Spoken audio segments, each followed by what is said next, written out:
This afternoon, I have the great privilege of introducing Dr. Kim Tallbear.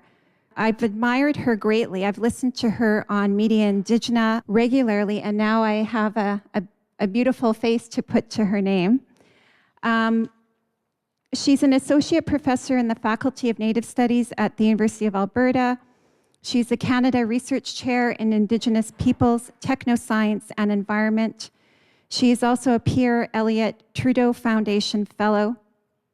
Dr. Tallbear is the author of Native American DNA, Tribal Belonging, and the False Promise of Genetic Science. She's a regular commentator in the US, Canadian, and UK media outlets on issues relating to Indigenous peoples, science, and technology. Building on her research on the role of technoscience in settler colonialism, Dr. Tallbear also studies the colonization of Indigenous sexuality. She is a citizen of the Sisseton Wahpeton OYATE, I didn't do it right, and a descendant from the Cheyenne and Arapaho tribes of Oklahoma. She was raised on the Flando Santee Sioux Reservation in South Dakota and in St. Paul, Minnesota by her mother, grandmother, and great-grandmother. I would like to call up Dr. Tallbear to give the lecture today. Thank you.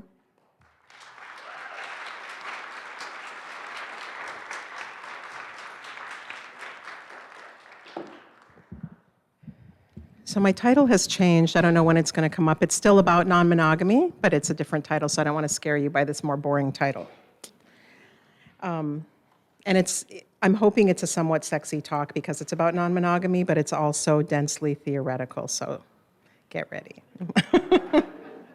And I'm really happy to be here. I love Winnipeg. I love Saskatoon. I love Edmonton. I moved to Canada to come back to the Northern Prairies in a place where there were vibrant Indigenous studies, scholars, and communities. And so being up here, I'm not going to tell too many stories because I have a long talk, has really stimulated my work in positive ways. And I could not do all of the really interesting work I'm doing without all of the really vibrant Indigenous intellectual networks that I found on the prairies of lands now occupied by Canada. And when I say intellectual networks, I don't just mean people with PhDs. I mean people in community. I mean all of the artists. And oh my gosh, sorry. I wanted to keep my phone on because of time. So anyway, really happy to be here. So whenever my PowerPoint's up, I'll get started. Do I have to do it, or do you all do it in the back? I can do it if I... Oh, that's okay. Oh, I do it. Let me just... Okay. I'm such a Mac person now, too. Okay. Oh, thank you. It's terrible. Once you switch to Mac, you forget everything about... what are these called? PCs? It's so bad. Wait, from beginning. Is that good? Okay. Decolonial sex and relations for a more sustainable world. Okay. So we live in an era of global decimation dubbed by some the Anthropocene. Settler colonial states, including the US and Canada, disproportionately consume the world. As we reconsider violent human practices and conceive of new ways of living with our relations, both human and more than human, in the face of a feared apocalypse, we have to interrogate settler sexuality and its family constructs that make both land and human beings effectively into property. Post-apocalyptic for centuries, we Indigenous peoples have been disciplined by the state according to monogamous, heteronormative, marriage-focused, nuclear family ideals that are central to colonialism. Settler sexualities and their unsustainable kinship forms do not only harm us as humans, they harm the earth. I consider in my work how expansive but not infinite Indigenous concepts of kin, including with more than humans, can serve to provoke us to move into more sustainable and just relations. I also read Indigenous ideas of being in good relation in productive conversation with non-Indigenous ecosexuality. If you haven't heard of ecosexuality, we'll get to it. So an established hierarchy between humans and other than humans, what we think of as a human-animal divide, is co-constituted or kind of mutually constructed with hierarchies that are established between humans. So think about race and species and the way that those things are related as ideas. Where am I? I got off track already. So the term animal is a term that is commonly used to denigrate particular humans as savage or less evolved. So I have stopped using the word pig to refer to Donald Trump, because I'm not going to insult my pig relatives. In North America, settler categorization and management of land and water as commonly or privately owned or as open for exploitation and development, these ideas have been entangled with state management of women, of children, of enslaved people, of indigenous peoples, and more than human bodies. Such bodies have been seen as less evolved, as in need of taming, as ripe for exploitation or development. So think about us as the raw materials of research, for example, in academic institutions. So vulnerable bodies that are human, just like vulnerable other than human bodies, vulnerable earth and water bodies have been objects of intervention, knowledge, production, and control. So the bulk of my work focuses on forms of genetic science that construct racial categories as both methods and justification for control of indigenous and other bodies. And if anybody's following the Elizabeth Warren stuff this week, that's an outcome of academic research that's been commercialized within these kind of settler colonial ideas of race and family. But my newer work is building on this to challenge compulsory monogamy and hetero and homonormative couple-centric marriage. Nathan Rambukkana, I think Nathan's at Wilfrid Laurier, calls such relationship forms, these normative couple-centric forms, intimate privilege. And those forms of intimate privilege have gone hand in hand with discourses of evolution and race. The imposition of monogamy and marriage have been important techniques for state management of indigenous bodies and other than human bodies and the land. So perhaps even a more fundamental binary or hierarchy of life than that of civilized versus savage or culture versus nature. These are binaries commonly applied to women, indigenous people, people of color, queers, the disabled. But I look at a more fundamental binary, I think, which is that of life versus not life. Mel Chen, who's a gender and women's studies scholar at Berkeley, describes what they call an animacy hierarchy that deanimates certain bodies below others, with humans and white heterosexual males among us occupying the highest perch of that animacy hierarchy. Monogamy and marriage are also part of sustaining an animacy hierarchy in which some bodies are viewed as more animate or more vibrant and alive. I situate my critique of compulsory marriage and monogamy not only within feminist, indigenous, and queer critiques of settler sex, but also within indigenous and queer critiques of that divide between humans and non-humans. So I draw on scholarship that helps us see the possibilities for disaggregating these objects. So when I talk about objects, I mean sexuality, or even spirituality, or nature. I want us to disaggregate those objects or ideas that a settler worldview has actually turned into objects for us as it has sought to modernize us and to evolve us as citizens absorbable into the white nation. And I'll come back to what disaggregation means. So instead, I suggest that we focus on understanding both sex and spirituality as sets of relations and power exchange between humans and other powerful beings. Settler relations, be that marriage and a focus on reproductive sex, or forms of hierarchical intimacy between humans and nature, is not economically, emotionally, or materially sustainable for lots of persons, both human and not, both indigenous and not.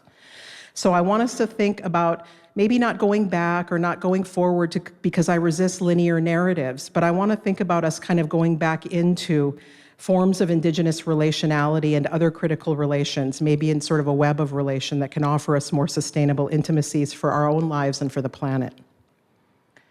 All right, so ecosexuality. This turns off a lot of my students, but it's very productive to think with. So Beth Stevens and Annie Sprinkle, that's them in the bottom slide. Beth is on the left and Annie's on the right, but Annie's the femme one. So they are performance artists and activists in San Francisco. Their ecosexual activism, art, and scholarship has been really generative for me since 2012 when I first blogged about the concept. And I got raked over the coals for that blog post. A prominent Cherokee Nation citizen referred to my ecosexual friends as quote unquote nasty women. And he accused ecosexuality, Annie in particular, of indigenous cultural appropriation. This was because of Annie's past association with a sex educator who is recognized by indigenous people as a New Age appropriator. In the view of the Cherokee citizen, the ecosexual motif looked to him to overlap with New Age practices, although he admitted he didn't really read my blog post about ecosexuality very deeply. He also confused Annie, she's a former porn actor, by the way, from the golden age of porn in the 80s.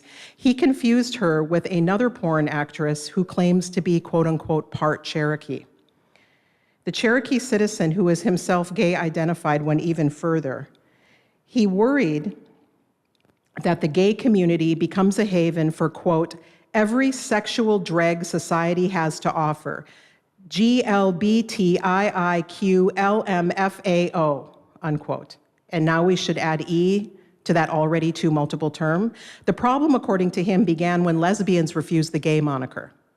This Cherokee citizen is sometimes controversial, but he does command respect in his profession and among Cherokee people. He's also known to be an explicitly anti-racist defender of the Cherokee freedmen, African American and Cherokee people who've been fighting disenfranchisement from the Cherokee Nation.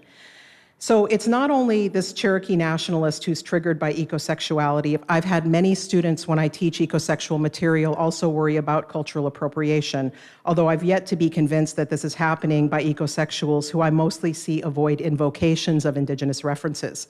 But the risk of Indigenous appropriation is clearly important to discuss since it repeatedly comes up in my courses. Although I should say that when I teach ecosexuality, it's more potently criticized as appropriative potentially by my non-Indigenous students, both whites and non-Indigenous people of color. This has happened at all three universities where I've taught the material: at Berkeley in the College of Natural Resources, at the University of Texas in anthropology, and at the University of Alberta in Native Studies. I had very few, if any, Indigenous students at Berkeley in Texas where the ecosexual material was received with much discomfort. On the other hand, my largely prairie-based Indigenous students at the University of Alberta, who are often raised in Indigenous community, be that urban or reserve, tend to be perplexed or slightly amused by ecosexuality. They tend to laugh and say, oh, that's a little weird. Although still, given the vibrant presence of traditional Indigenous hunting communities in lands now occupied by Canada, let me go back a little bit. So after they say that's a little weird, they begin to talk about consent in classroom discussions, and then they talk about, well, how can nature, quote unquote, consent to sex with a human? Because Beth and Annie will do things like talk about cloudgasms, or there's a picture in one of their films of Annie licking a tree, you know, like, I don't know what they call it, cunnilingus, but with a tree. It's ridiculous, but it's kind of funny. It's very generative. Anyway, so my students start talking about consent, and then I had this one student from somewhere in the north of Alberta and comes from a hunting community, and she really cracked up. She said, there's no consent in nature.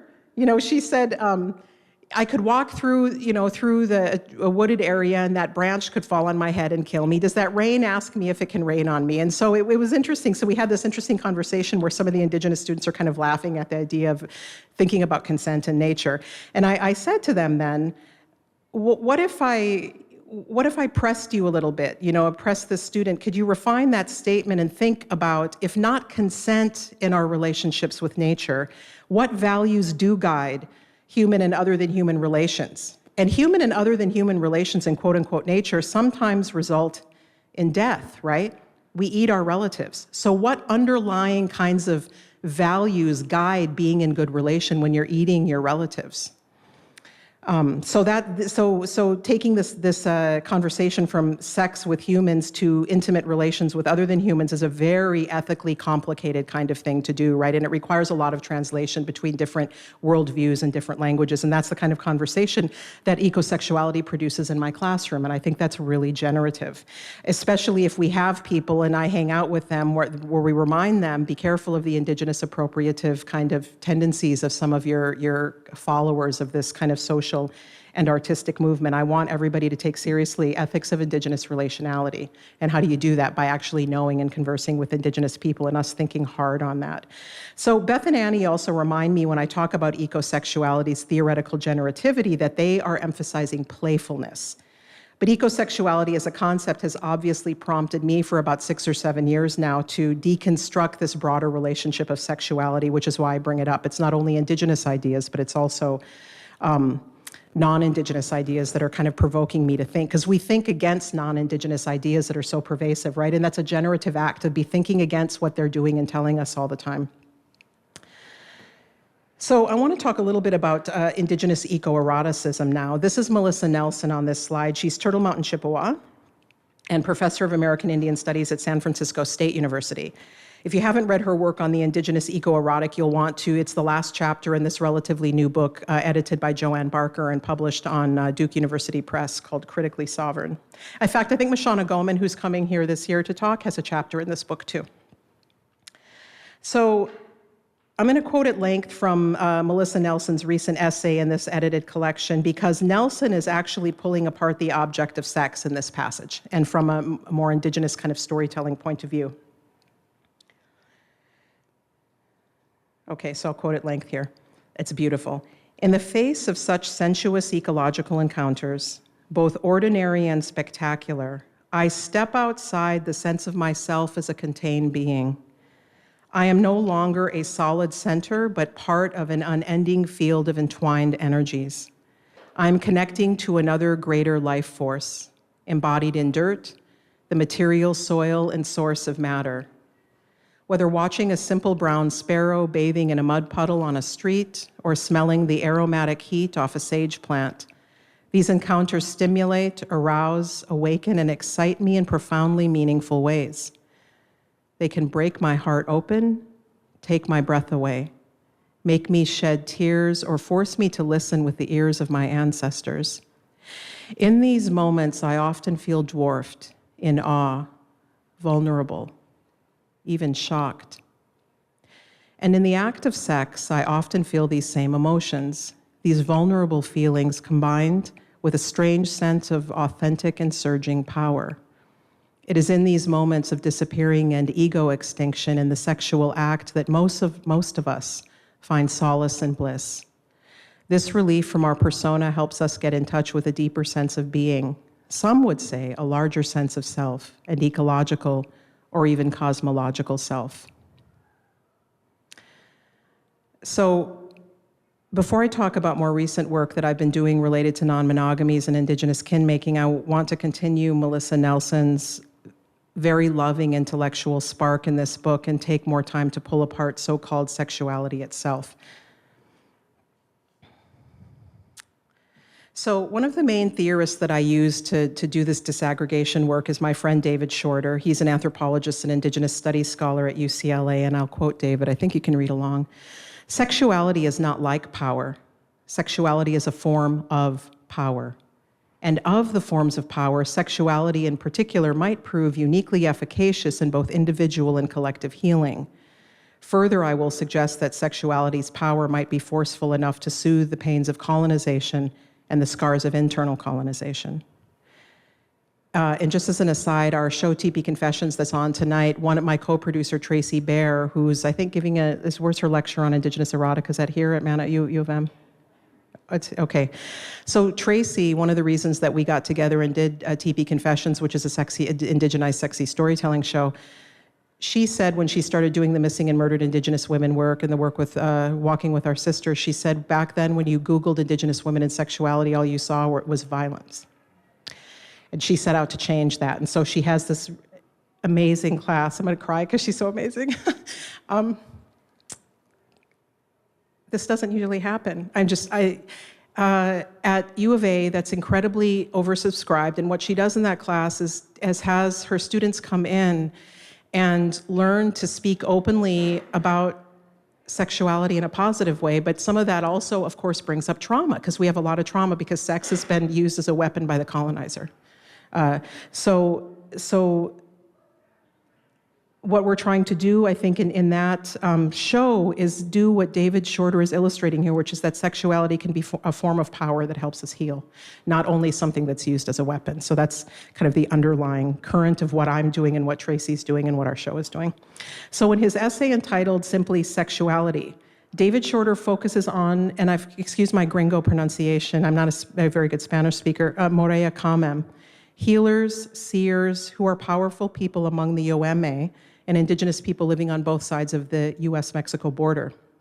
When he started working with this community, he originally set out to understand the spiritual aspects of what they do, to examine the Moreya Kamem as powerful healers. But his analysis eventually came to entangle both sexuality and spirituality. During his fieldwork with Southern UMA and Sonora, an elder told Shorter that individuals who engage in non-monogamous and or non-heterosexual relationships are commonly also Morea Kamem. It's not always the case, but often. In fact, in northern UMA communities in Arizona, Morea Kame has come to be conflated with terms such as gay, lesbian, or two-spirit, and other less positive terms. The healer or seer aspect of that word has been lost for UMA in the US, who have a lot of ethnic overlap with Catholic Mexican Americans. David Shorter found that he could not understand the powerful spiritual roles of Morea Kamem without also understanding their so-called sexuality, so he had to research the two in unison. He explains that in many Indigenous contexts, there is an interconnectedness in all aspects of life. So following the connections between sex and spirit among the UMA was akin to following the strand of a spider's web. In English, we are accustomed to thinking of spirituality or spirit, sexuality or sex as things. With the ontological lens, or with that subtler ontological lens, Morea Kamem become an object, a class of person defined along either sexual or spiritual lines. But within their own context, sexuality and spirituality can both be seen as actually constituted of relations between humans, so human relational activities. They are sets of relations through which power is acquired and exchanged in reciprocal fashion between persons, not all of them human. In describing how relations or the relational sharing of power become things in a non-Indigenous framework, Shorter uses the term, get ready for this, I make my undergrads write a paper on this. He calls this objectivating the intersubjective. So in his spirituality essay, he explains that intersubjective, like related, emphasizes mutual connectivity and shared responsibility and interdependent well-being.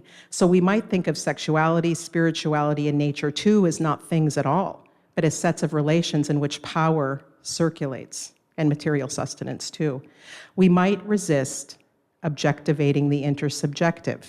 We might resist hardening relations into objects, which might make us more attuned to relating justly in practice. So your thought experiment for the day is to stop using the words sexuality and spirituality and nature and think about what you're actually talking about, what relations are at stake. And you'll see how difficult it is, but my students also have to write a paper and not use those words. So to return to Morea Kamem and resisting a classification of them as gay or as non-monogamous, we can see them instead as relating.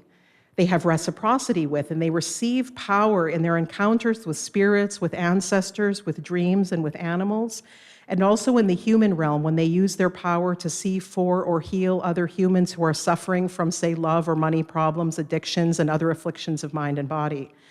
Emphasizing relations and exchange, Shorter explains that the social role of Morea Kamem is not a means for individual self-empowerment. We'll probably hear medicine people up here say this too, right? This is not about myself. This is about the relations good relations I'm attempting to sustain. So Morea Kame does not identify themselves as by that term, but we identify them that way in order to refer to them. They do not accentuate their pertinent personal characteristics and capacities, so they won't necessarily talk about their quote-unquote sexuality or their power to heal.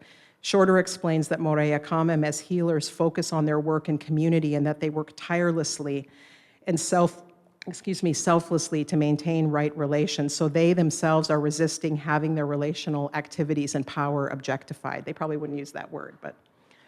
So understanding Morea Kamem relationality and community, I think, helps us to understand their so-called sexuality and ours too, as forms of reciprocity and power exchange. We can begin to unthread it from being an object like gay or straight that is constituted once and unchanging.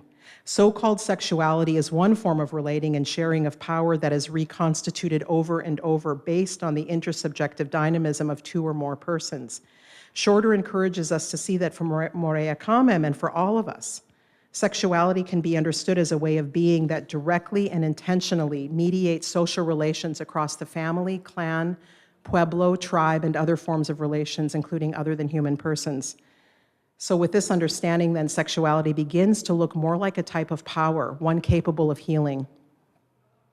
He doesn't reveal the details of Morea Kamem's sexual relations beyond noting their often non-normative sexualities, but his theoretical treatment of sexuality as power exchange is instructive for pondering how Indigenous people, and others too, might find ways in collectivity to oppose subtler sexuality in marriage.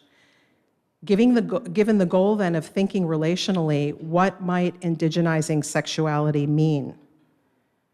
I hope it's becoming clear that I actually would never ask that question, and I think it's oxymoronic. Rather, we might consider that the goal is to disaggregate so-called sexuality, not back to tradition, not forward into progress, but into and back out into that spider's web of relations. That's a web or a net in which relations exchange power, and power is intention, thus holding the web or community together.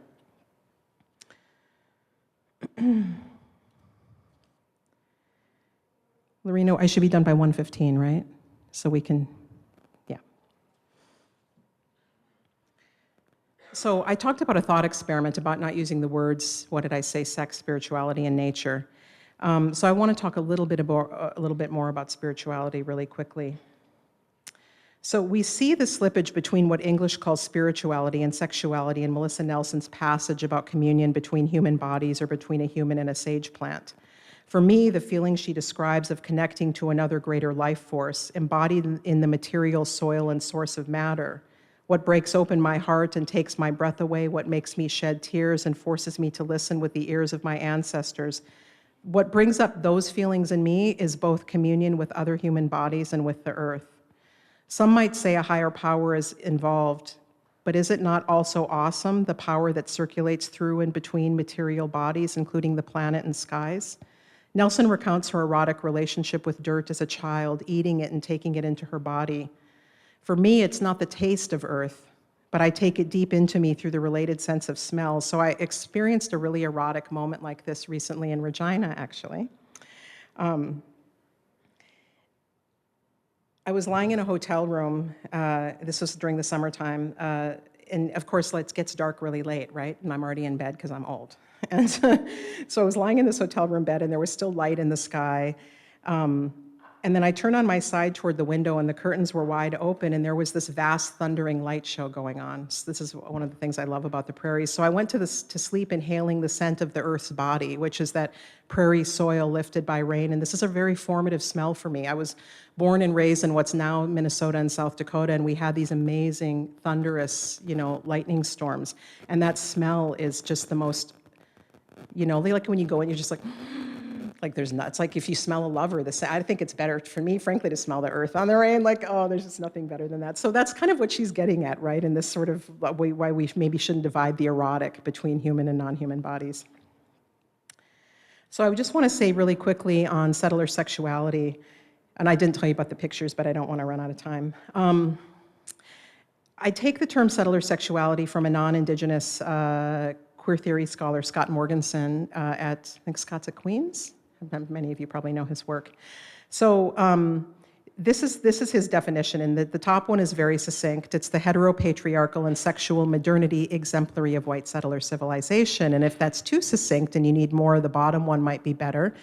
It's a white national heteronormativity and increasingly also homonormativity, he talks about that regulates Indigenous sexuality and gender by supplanting them with the sexual modernity of settler subjects. And again, this is a deep part of the assimilationist project. It goes along with allotment of collective Indigenous land bases into individual allotments. And I really wonder why we're not interrogating the role of monogamy, because it's deeply related to the dispossession of Indigenous peoples from our land bases. It's deeply related to the stealing of our children. It's deeply related to violence against women, because women become economically tied to men. We have to interrogate the imposition of monogamy and settler marriage, along with all of those other ideas we're already interrogating. So anyway, Scott's work has been quite helpful for me in thinking about this. So I'm being such an academic, I'm giving you all the theory before I get to the point. So I want to talk a little bit about my work on non-monogamy. So this is my newer work, and this started out as just a personal anonymous blog. I think I was blogging anonymously from 2013 to 2016.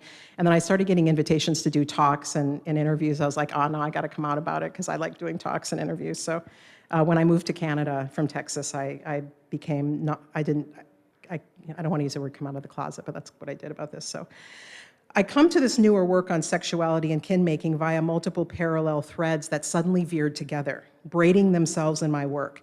So I was trained in the 1990s as a community and environmental planner before I began doing anthropology of science, and then I earned a PhD in 2006 in basically social theory and cultural thought. So I've been thinking about the politics of nature throughout these different careers and frameworks for quite a long time. So in 2013, I began writing anonymously this blog called The Critical Polyamorous, which was a way for me to think through my more than monogamy practice within a broader polyamory community that I found to be just as focused on settler colonial ideas as monogamists are. So polyamory is indeed another form of settler sexuality. I found out that settler colonialism also shapes more critical approaches, such as ecosexuality too, which continue to adhere object-oriented concepts like sexuality and nature that are challenging to recognize with the Indigenous relational ethic that I promote. In addition, mainstream forms of polyamory privilege gender binary and couple-centric relationships and nuclear family forms that are co-constituted with settler colonial domination, while ecosexuality, on the other hand, challenges to a much greater degree settler domination of land and resources. They just don't always use the term settler. So I want to say one of the other things too about why I decided to be open about this blog was when I moved to the prairies of Canada, I increasingly encountered young queer and two-spirit activists, artists, and intellectuals. And I saw them, they don't have the social capital or economic security that I do, but they're out and they're doing their work in the face of a whole lot of discrimination within Canadian society and sometimes within their own Indigenous communities. And I thought, oh, I need to step it up. So it's really, I owe a big debt to them for also being intellectual role models, even though many of them are, could be my kids. So when writing The Critical Polyamorist, I was able to see that my road to more than monogamy was informed by the politics of indigeneity, race, and political economy that began early in my life. So the word for people, sometimes translated as nation in Dakota, is OYATE. In reservation communities, the TIOSPAYE, or extended family, hooks into the OYATE, and governance happens in ways that connect those two. Beyond producing and caretaking extended biological kin, the TIOSPAYE is also cultivated and nurtured by making kin. And so I'm focusing on different ways to be in kinship, right? Dakota and other Indigenous peoples build institutions to nurture made kin. We have ceremonies of adoption. In my extended family, we also engage in a lot of legal adoption, which is facilitated by the what we call the Indian Child Welfare Act, or ICWA, that prioritizes the adoption of Indigenous children by tribal families so they can maintain cultural connection. Indigenous peoples lobbied assertively for that legislation as one response to the colonial kidnapping of our children from our families who were deemed unfit. Why? Because they often didn't exhibit normative settler family structures. Despite much colonial violence against our families, I assert that we are in everyday practice still really good at making kin, despite how we're pathologized in this sort of broader society, because we don't look like them, right? But ironically, even though I was raised within a TIOSPAYE in a large extended family by my great-grandmother was the matriarch and everybody lived in the same town except my mom, despite that though, I was subjected by both whites and Indigenous people ourselves to narratives of shortcoming and failure. I regularly heard descriptions of Native American broken families, teenage pregnancies, unmarried mothers. I observed extreme serial monogamy, disruptions to nuclear family, and other failed attempts to paint over our TIOSPAYE with a normative middle-class white veneer. I thought it was our failures to live up to that ideal that turned me off domesticity and marriage, and that's why I ran for coastal cities and higher education, and why I asserted from a very early age that I would never marry. I did eventually marry, both legally and in a Dakota neo-traditional ceremony when I was nearly 30, because despite my youthful avowals, even I did not have the oppositional momentum to jump the tracks of the marriage railroad. So I see now, I just turned 50, that it was not my family's so-called failures that dampened my enthusiasm for couple domesticity. Rather, I was suffocating all my life under the weight of the aspirational ideal of a middle-class nuclear family, including normative coupledom, even while I had lived contentedly a counter-narrative to that settler ideal.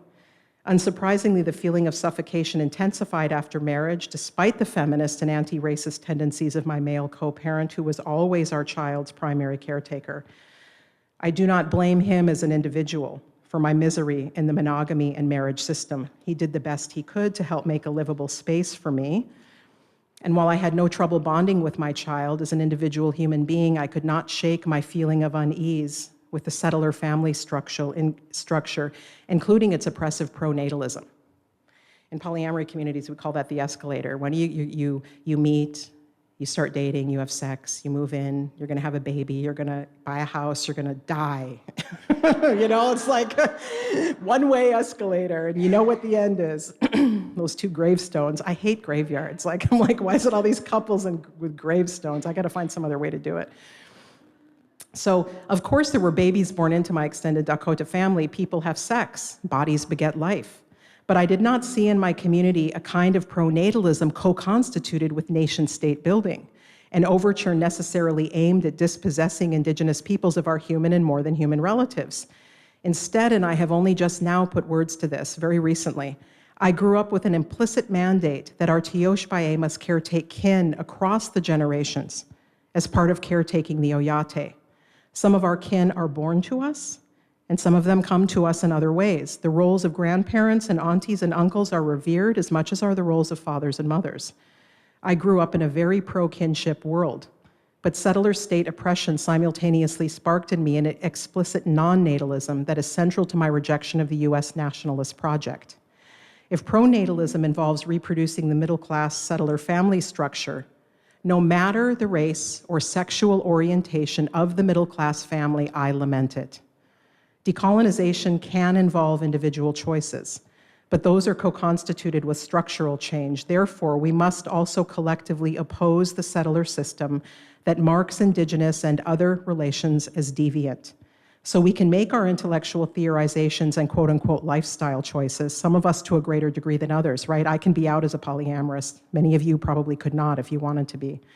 But we must also prioritize policy making that resists settler sexuality and railroads most of us into rigid relationship forms established to serve the heteronormative and increasingly also homonormative imperial state and its unsustainable private property institutions.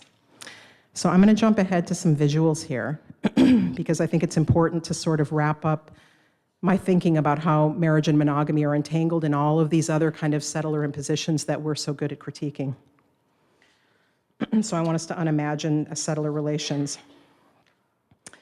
So these visuals emphasize the connection between settler appropriation and control of Indigenous resource or Indigenous relatives. So that includes more than human beings, land and water and so-called resources, and coerced conversions to Christianity, private property and settler forms of family, sex, and marriage.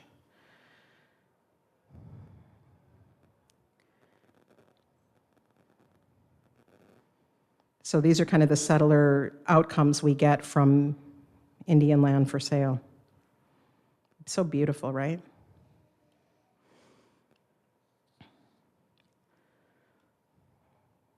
So I want us to unimagine settler relations. This does not have to be all there is.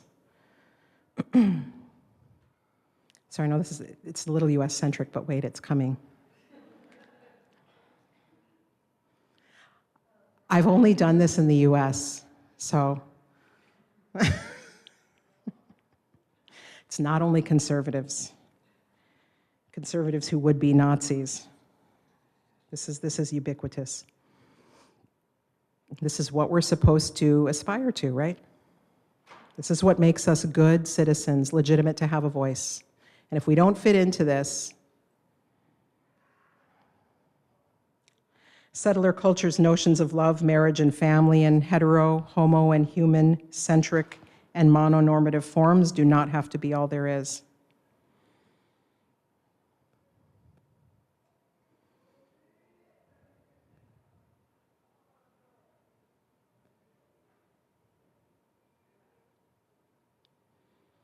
Settler relations with land and water do not have to be all there is. We must imagine differently. Think of all the violence that's tied up with the killing and suffering it continues to take to impose these norms of relating across the world. How many people have seen this picture before? This is iconic for us in South Dakota. Yep. Kim Anderson, a Cree Métis feminist, reminds us that one of the biggest targets of colonialism was the Indigenous family, and I will expand that to Indigenous relations. Our vast, complex webs of relating are the targets of their colonial strategies. So one of the things that's really given me more faith and optimism that settler intimacies do not have to be all there is the social movement activism that happened through No DAPL, with women and queer and two-spirit people really at the front. I moved to Canada in August of 2015 to come to Alberta to be in a place where there's Indigenous presence. So I didn't come because I thought Canada was better, although in pragmatic terms it is better up here because there's more Indigenous people here. That's who I came to be with all of the Indigenous presence here. This broke my heart. This told me that nothing had changed from 1862 and 1890. Here you again have the US military, could be the cavalry, could be the army, whatever it is, coming out and facing down unarmed people, peaceful people who were praying. And this started under the Obama administration, then Trump gets elected. And what a lot of people may not understand, I know you in this room do, but the women and the thinkers and community people that were involved with Idle No More were also down there lending support at Standing Rock. That's Candy Brings Plenty, who was in the Two-Spirit camp at Standing Rock, Faith Spotted Eagle.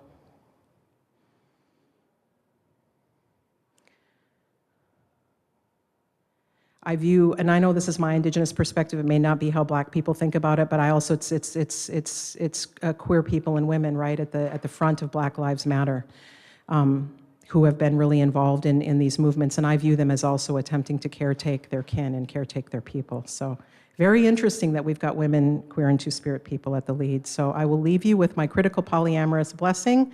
May your networks of love and relations be many and not caged within settler colonial norms of rapacious individualism, hierarchies of life, and ownership of land, water, bodies, and desires. Thank you.